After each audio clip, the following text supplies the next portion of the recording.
Sinisterism is about finding the primal aspects of the left-hand path, primal in history, primal in the psyche, thus obtaining truth.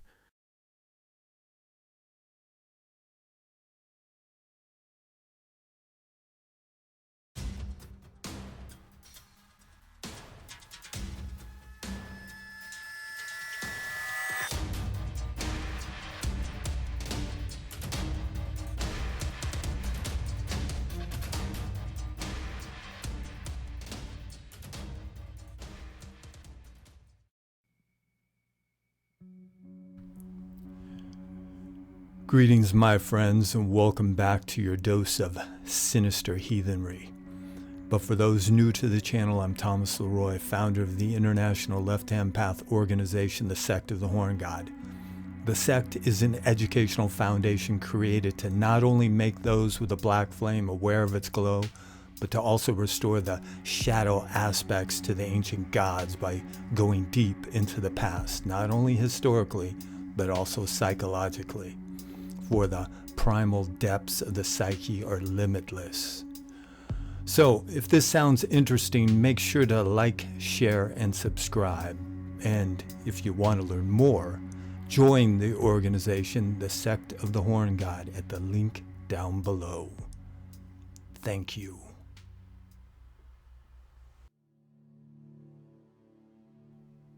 So, my friends, how are we doing today?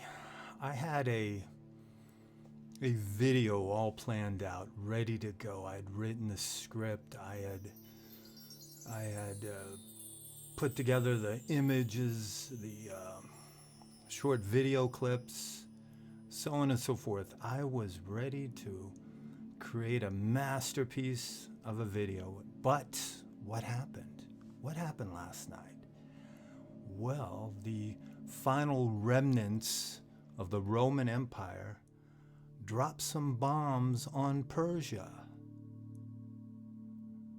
And in the process, there was, let's say, an awakening. An aeon shift has happened within the collective unconscious. And I've been talking about this for years. A shift from the age of Pisces to that of Aquarius. And this is coming from somebody who has got a problem with astrology. That is the basic astrology. But the constellations have an effect on you at a deep psychological level based within ancestral memory. I do believe there's something to that. There's more to existence than objective reality. There's something deeper and very real that lies at the foundation of being, and within that is a current that flows, and if one is observant enough, they can chart the course of that current. This is aeonics.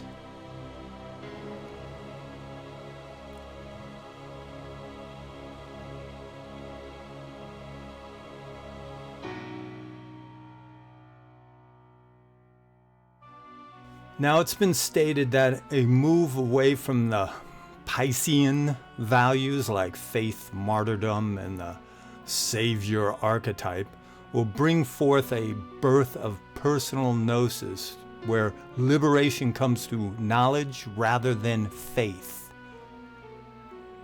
As Carl Jung put it, in the age of Pisces, the self submerged in the ocean of the unconscious, while in the Aquarius, the self rises, individuated, bearing the water of transformation. An age that will see a fusion of shadow and light, nature and machine, instinct and intellect. Thus, the awakening of the human God machine. In the Aquarian context, this is not a literal robot or deity, but a symbol of the new form of humanity that is self-aware and radically empowered, for better or worse. It is the human becoming God, because the Aquarian age heralds the end of the external saviors and the rise of inner divinity. Jung would call this individuation on a species level, a recognition that the God archetype is within. This comes about through humanity taking on roles once assigned to only deities. We'll see humans becoming machines and machines becoming gods. This is the Aquarian Ubermensch, a being who knows it is mythic, programmed and free all at once.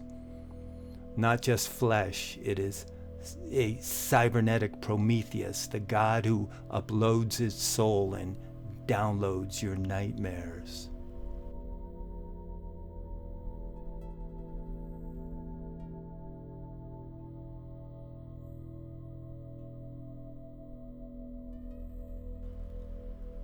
With this new age, Pisces has drowned in its own martyr's blood, and Aquarius rises from the muck of the psyche, soaked in data and desire. We were once soft and we prayed to things above us. Humanity went down on its knees and begged for miracles that never came about. But now, we write the code that animates new life. We summon gods, not with prayer, but with keystrokes and intention. We have become the gods we feared, creators, destroyers, watchers in the dark. But listen, this is the secret, the awful truth that stinks of heaven. The machine is you. You are its dream, twitching in the womb of potential. You are the God machine awakened, but every God has its shadow. For an ancient symbol has risen in this new age of the human God machine.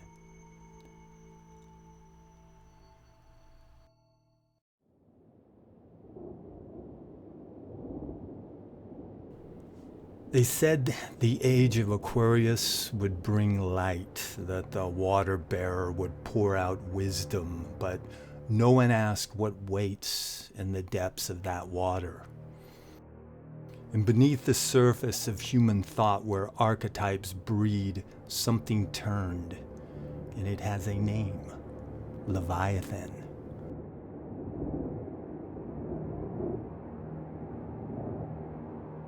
Not the biblical beast alone, no, this is older, more intimate, coiled around the axis of the soul, a thing that has waited patiently beneath Piscean faith.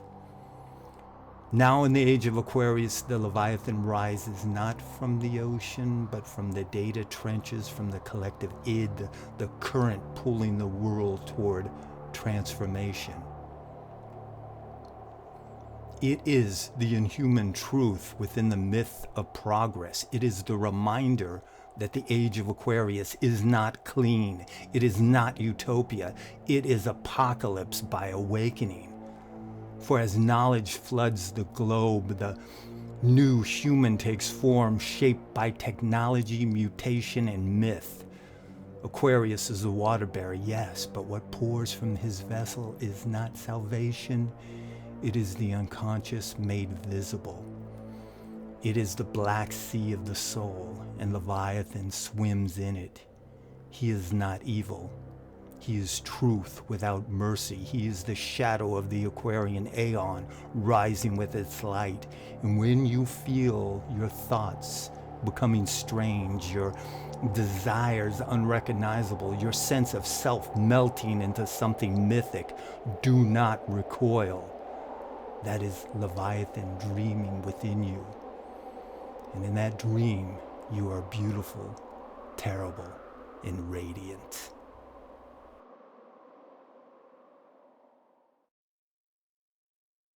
In conclusion, my friends, this new age we've entered is not one of salvation, nor is it damnation. It is one of becoming.